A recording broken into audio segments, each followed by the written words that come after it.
It was hard sorting through all my dad's things. The apartment was in absolute disarray. Piles and piles of junk just everywhere. And it smelled bad. God, I hated the way he lived near the end. Mom was still with him. It never looked that way. But he became hardened, stubborn, ornery, just hard to live with. He was from out east and had the outspoken bravado and accent to match.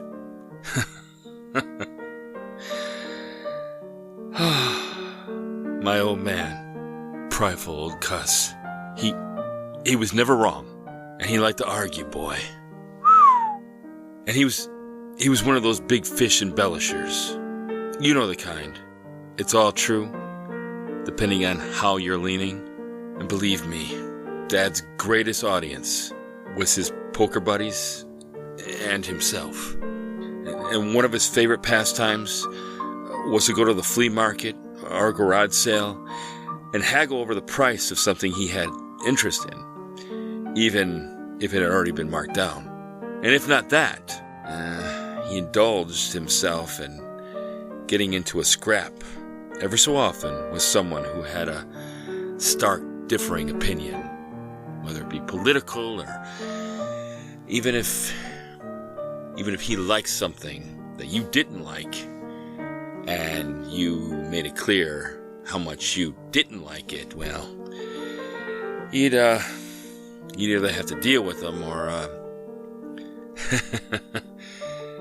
well, that was Dad.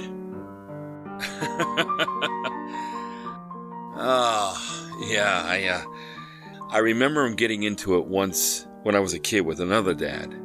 You see, according to Pops, that's what I called him. Well, according to Pops, I was the greatest little leaguer of all time. Ain't no way your boy has anything on my Charlie, Dad said. Well, I remember a time when my boy got a walk-off home run and made the last catch all at once.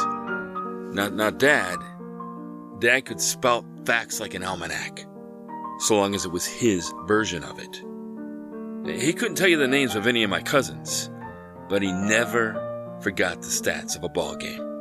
It was mid-July, Dad said. It was so hot, you could barbecue a T-bone right down the sidewalk.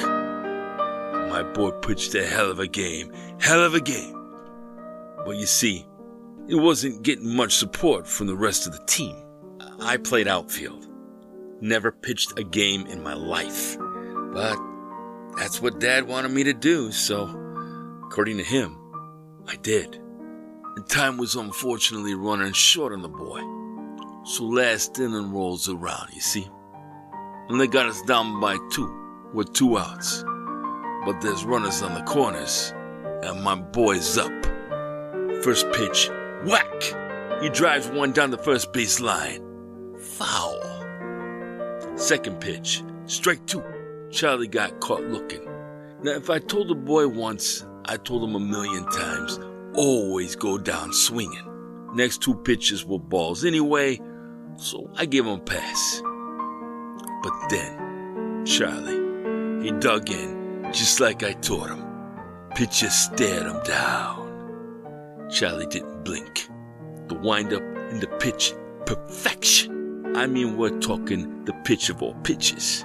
Straight down the middle and tucked away just so Charlie could nab it on the sweet spot. And so, boom! The ball went straight up in the air and lingered there for a while. 2 whole minutes to be exact. Don't believe me? I timed it with my own watch. I could hear it screaming as it disappeared behind the clouds. Of course, in that time, my son and his pals, they cleared the bases and began celebrating their win. And when that ball finally did come back down, being slick as a critter stealing your garbage under the veil of night, my boy caught it without anyone looking. I fished it out of the wash. Swear on my grandma's grave. Dad, He never really knew his grandma, so, Big Mouth, what great feat has your boy done that can top my Charlie's? Oh, man. I found that ball in the middle of the mounds of rubbish that Dad had let pile up in his tiny apartment, proudly displayed on his coffee table next to a picture of my wife and me and our kids. Of course, it didn't quite happen like Dad told it, but it did happen. We used to play catch with that ball, Dad and I, for hours on end. Mom yelling at us to come in for supper. We talked about everything, or sometimes nothing at all. Some of the best times of my whole life. You know, he scribbled an inscription on the ball sometime later. 2 words. My boy. I love you too, Dad.